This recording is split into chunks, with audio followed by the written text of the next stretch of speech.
Hi, this is Raine from Raine Travel. So welcome back to the channel. I've always been asked what documents should be presented as proof of financial capacity. So I've created this video to explain what documents are needed for each applicant category. So let's start. First, what is financial capacity?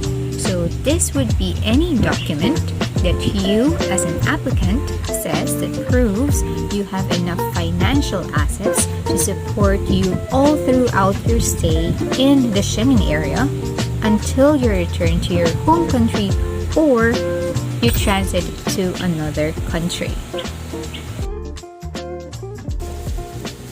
I have listed 6 documents that you can present depending on your category. Take note that all documents must be printed out on an A4 sized paper. So 1, you'll need your latest bank certificate. Obtain this one from your bank or bank representative. Next, you will also need, depending on the embassy, 3 to 6 months bank statement. In some cases, the online statement of account is also accepted. If you have one, you would also have to submit 3 to 6 months of your credit card statement. If employed, do request for your latest certificate of employment from your employer. Aside from that one, you can also submit a copy of your income tax returns. If you have your own business, do submit a copy of your certificate of registration and all other business documents that you can present. I have divided the applicants into 5 categories. So you have employed, self-employed, a freelancer, unemployed, and of course the student. These categories can be further expanded to self-supporting or sponsored. A self-supporting would mean that the applicant will shoulder all the expenses themselves. Whereas, if you were sponsored, someone else will shoulder your expenses for you, whether you will be partially sponsored or fully sponsored.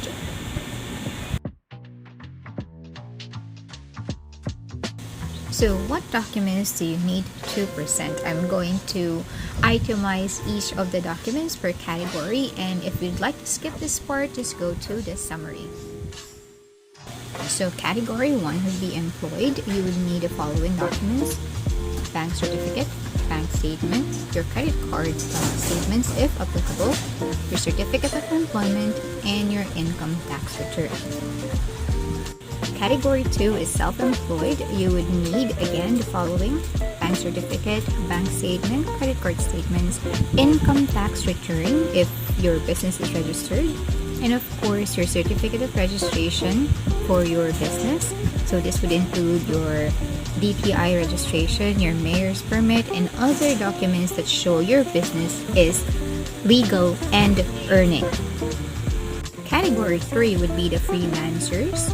So you would need the following: your bank certificate, bank statements, online payment slips or transactions, your credit card statements, ITR and COR if you are registered with the BIR.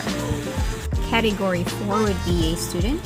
So for a student, if you have the following: bank certificate, bank statement, or credit card, then do include those in your application and then submit a copy of your sponsor's document, which I will be discussing later.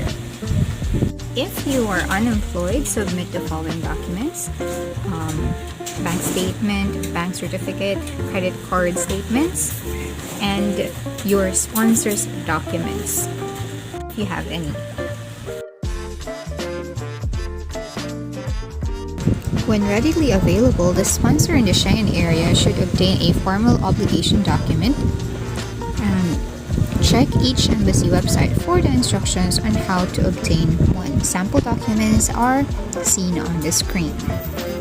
The following documents are usually requested to obtain a formal obligation document: your identity card, registration form, proof of income, lease agreement, or any similar document, as well as documents relating to the relationship with the applicant. If there is no formal obligation document, or if the sponsor is not in the Schengen area, the sponsor will need to provide a sponsorship letter. The sponsorship letter should include the following details.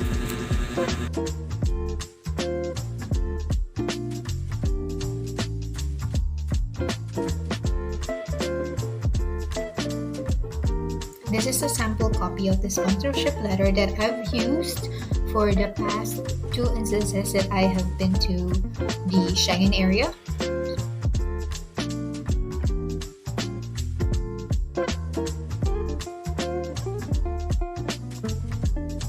Here's a summary of the documents that you can provide depending on your category.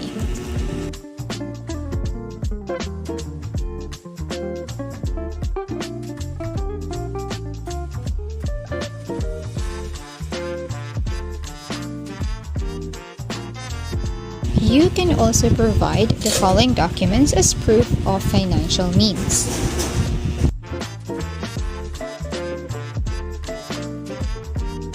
Now the question is, how much do you really need? The means of subsistence is computed by multiplying the number of days stated in your itinerary by the reference amounts set by the member state that you are planning to visit. For France, you would need 120 euros per day if you have no prepaid accommodation, 65 euros per day with prepaid accommodation, and 30 to 25 euros per day with cheaper accommodation. So let's talk numbers. If you want to stay in France for 15 days, this is approximately how much you'll need if you have no prepaid accommodation and your flight is coming from Manila to Paris. So, you'll need approximately 2,844 euros, that would be 160,429 pesos, and or 3,063 US dollars. Of course, the amount in your account should be more than this approximate amount. You will also have to consider how much money are you going to spend on souvenirs and other food items.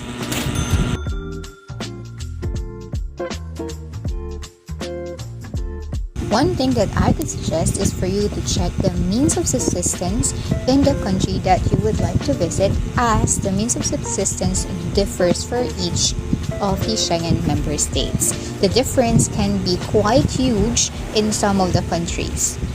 Well, that's it for the video. Thank you so much for watching, and I'll see you in the next videos. Bye!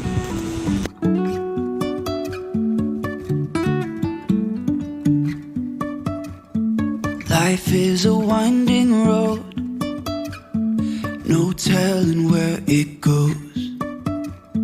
Driving through days and nights, won't stop for traffic lights.